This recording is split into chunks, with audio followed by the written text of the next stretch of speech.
रफ़ीक रजवाना कहते हैं अपोजिशन को पार्लियामेंट में अपना किरदार अदा करना चाहिए। मखसूस नशिस्तों को कानूनी तौर पर चैलेंज किया जा सकता है। प्रोग्राम तब्दीली में बात करते हुए कादिर खान मंदुखेल ने कहा कि 2018 में RTS को बिठाकर PTI को जितवाया गया था। शौकत बसरा का जवाब बोले, लंदन प्लान मुकम्मल हो रहा है, इलेक्शन में मुल्क की सलामती को दाव पर लगा दिया गया है।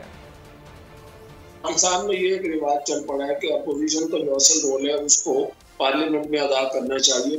ये जो हाउस मुकम्मल की बात कर रहे हैं, मखसूस नशिस्तें, मैं अब ये कहता हूँ कि अगर आइन और कानून के मुताबिक नहीं हुआ तो they have right to challenge it.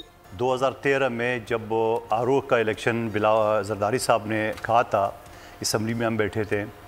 2018 में RTS सिस्टम बिठा के और PTI को पाकिस्तान के ऊपर मुसलत कर दिया है। लंदन प्लान जो हुआ था, अब उसका आखिरी चेयरमैन सेनेट रह गया है और ख़ास तौर पे इस इलेक्शन ने तो पाकिस्तान की जो सलामती है उसको दाव पर लगा दिया है। सुन्नी इत्तेहाद कौंसिल ने उमर अयूब को कौमी असम्बली में अपोजिशन लीडर नामजद कर दिया। उमर अयूब खान का नाम स्पीकर कौमी असम्बली सरदार एयाज सादिक के ऑफिस में जमा करा दिया गया है। लीडर ऑफ अपोजिशन का नाम मलिक आमिर डोगर ने जमा कराया। सब्सक्राइब करें और बेल दबाएं ताकि कोई खबर रह न जाए।